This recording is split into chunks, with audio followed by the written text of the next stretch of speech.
Assalamualaikum warahmatullahi wabarakatuh. Baiklah, pada kesempatan kali ini saya akan mempresentasikan hasil paper seminar akuntansi keuangan saya, mana ini merupakan tugas akhir dari mata kuliah ini. Di sini judul yang saya angkat itu Garuda Indonesia Case, Earning Management, Corporate Governance, and Market Response when this company has an ethical issues. Di mana ini akan dipresentasikan oleh saya sendiri. Pendahuluan. Informasi tentang laba digunakan oleh para investor atau pihak yang berkepentingan sebagai sebuah indikator keefektifan pemakaian dana yang berada dalam perusahaan, yang biasanya diwujudkan dalam tingkat pengembalian atau return, dan ini bertujuan untuk kenaikan kesejahteraan perusahaan. Earning management atau manajemen laba merupakan masalah agensi yang sering dimulai dengan adanya pemisahan tugas atau perbedaan kepentingan antara manajemen perusahaan dengan pemegang saham. Akhir-akhir ini, segelintir kasus manajemen laba dan kecurangan atau fraud individu telah banyak terjadi pada perusahaan-perusahaan di Indonesia. Yang terbaru, kita sering mendengar kasus kesulitan keuangan yang dialami oleh perusahaan asuransi Jiwasraya yang memang diawali oleh tindakan manajemen laba pada tahun 2006. Dan ini selanjutnya itu tindakan manajemen laba yang dialami oleh salah satu maskapai penerbangan di Indonesia, yaitu perusahaan Garuda Indonesia. Di dalam paper ini, peneliti khusus membahas kasus manajemen laba yang dilakukan oleh perusahaan Garuda Indonesia. Digadang-gadang, permasalahan perusahaan Garuda Indonesia ini terkait dengan tata kelola perusahaan yang buruk, sehingga tindakan manajemen laba bisa terjadi pada perusahaan plat merah ini. Pasar saham pun merespon, yakni berimbas negatif terhadap harga saham Garuda Indonesia yang dipasarkan di Bursa Efek Indonesia. Kemungkinan besar disebabkan oleh kejanggalan informasi keuangan yang diterbitkan oleh perusahaan Garuda Indonesia ini, tepatnya tindakan manajemen laba oleh perusahaan. Dan juga ini menempatkan harga saham Garuda Indonesia berada pada zona merah. Bahkan dengan respon negatif yang seperti ini membuat pelaku pasar bertanya-tanya tentang kinerja perusahaan, terutama dalam hal tata kelola perusahaan. Oleh karena itu, peneliti tertarik untuk menganalisis kasus Garuda Indonesia ini. Selanjutnya itu bagian landasan teori. Pertama kali saya akan menjelaskan tentang teori agensi.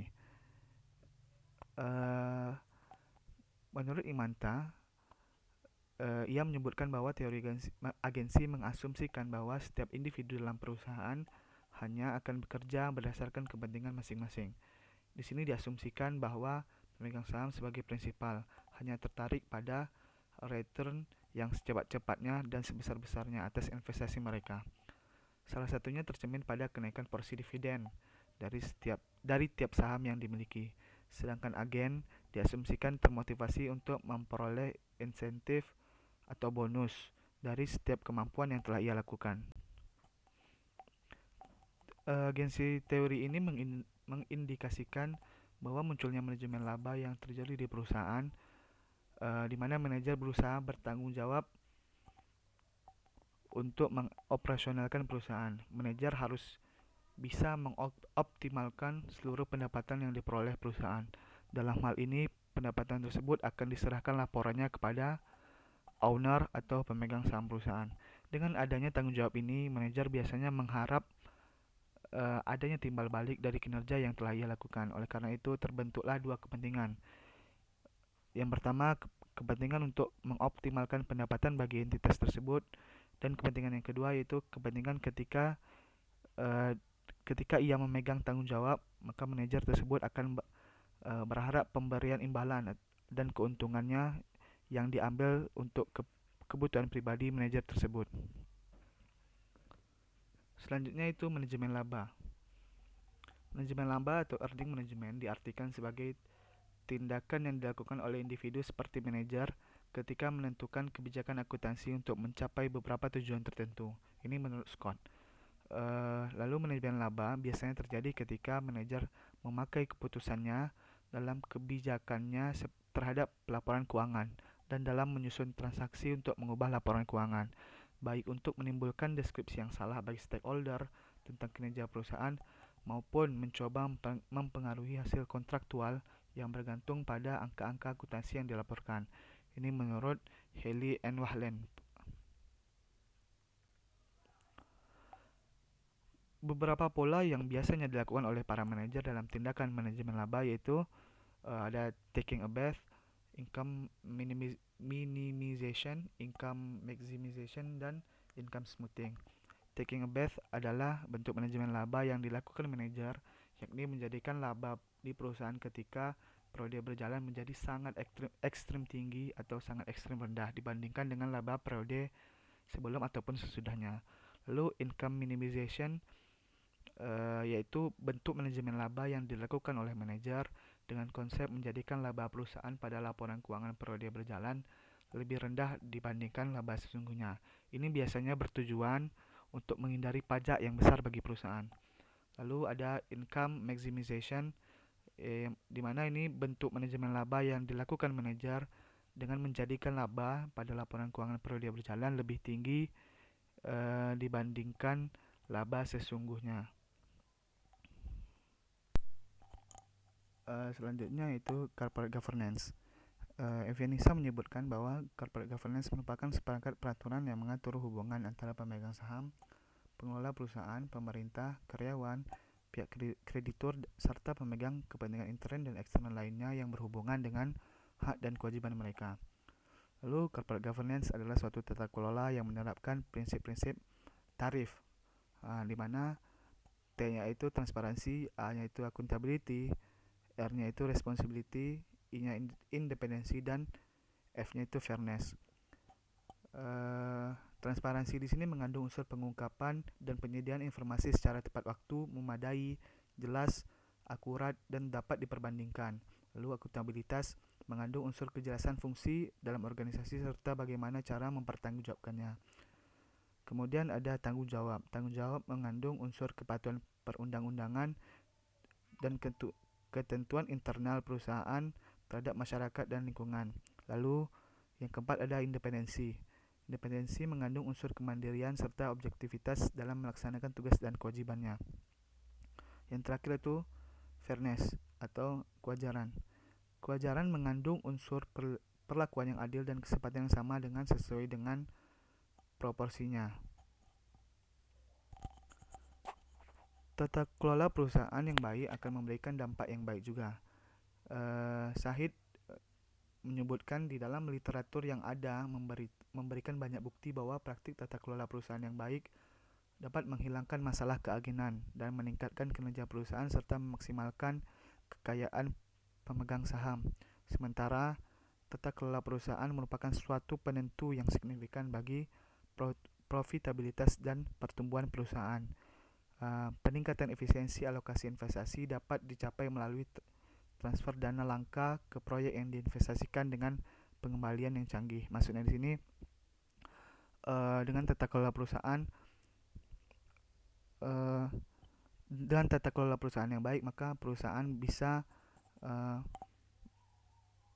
ditentukan profitabilitas ke depannya dan juga mereka bisa menginvestasikan dana ke depannya. Selanjutnya itu unsur corporate governance. Yang pertama, Dewan Komisaris Independen. Di sini dijelaskan bahwa Dewan Komisaris Independen adalah badan dalam korporasi yang biasanya beranggotakan Dewan Komisaris yang bersifat independen yang berasal dari luar korporasi yang berperan untuk menilai kinerja perusahaan secara keseluruhan dan bersifat luas. Lalu yang kedua, Dewan Direksi. Di sini Dewan Direksi menyebutkan bahwa Dewan Direksi adalah merupakan pusat pengendali di dalam perusahaan, di mana ia juga bertugas untuk mengawasi juga. Lalu ada Komite Audit. Komite Audit merupakan salah satu badan yang dibentuk oleh Dewan Komisaris dan akan bertanggung jawab kepada Dewan Komisaris tersebut dengan tugas dan mempunyai tanggung jawab utama untuk memastikan prinsip-prinsip corporate governance yang mana ini bertujuan bagaimana tata kelola perusahaan itu akan berjalan dengan baik. Selanjutnya pembahasan. Mungkin di sini saya membahas tentang kasusnya itu yang dimuat di berita-berita, di mana kronologinya itu dimulai dari hasil pelaporan keuangan perusahaan Garuda Indonesia untuk tahun 2018. Di dalam laporan keuangan itu, perusahaan Garuda Indonesia memperlihatkan keuntungan bersih senilai 809,85 ribu atau setara 11,33 miliar. Angka ini melonjak tajam dibandingkan tahun 2017 yang menderita rugi senilai 216,5 juta US dollar. Namun penerbitan laporan keuangan ini menimbulkan kontroversi dikarenakan dua dewan komisaris perusahaan Garuda Indonesia, yakni Khairul Tanjung dan Doni Oskaria, di mana ia tidak menjabat lagi, menganggap laporan keuangan perusahaan pada tahun 2018 tidak sesuai atau match dengan pernyataan standar akuntansi keuangan yang berlaku. Kenyataannya, perusahaan Garuda Indonesia memasukkan laba dari PT Mahata Aeroteknologi yang mempunyai hutang kepada perusahaan Garuda Indonesia. Diketahui, perusahaan Mahata ini mempunyai hutang terkait pemasangan WiFi yang belum dibayarkan oleh perusahaan. Dengan menandatangani kontrak kerjasama dengan maskapai penerbangan Garuda, perusahaan Mahata membukukan utang sebanyak 239 juta kepada Garuda Indonesia, di mana Garuda Indonesia mencatat piutang ini ke dalam bagian pendapatan.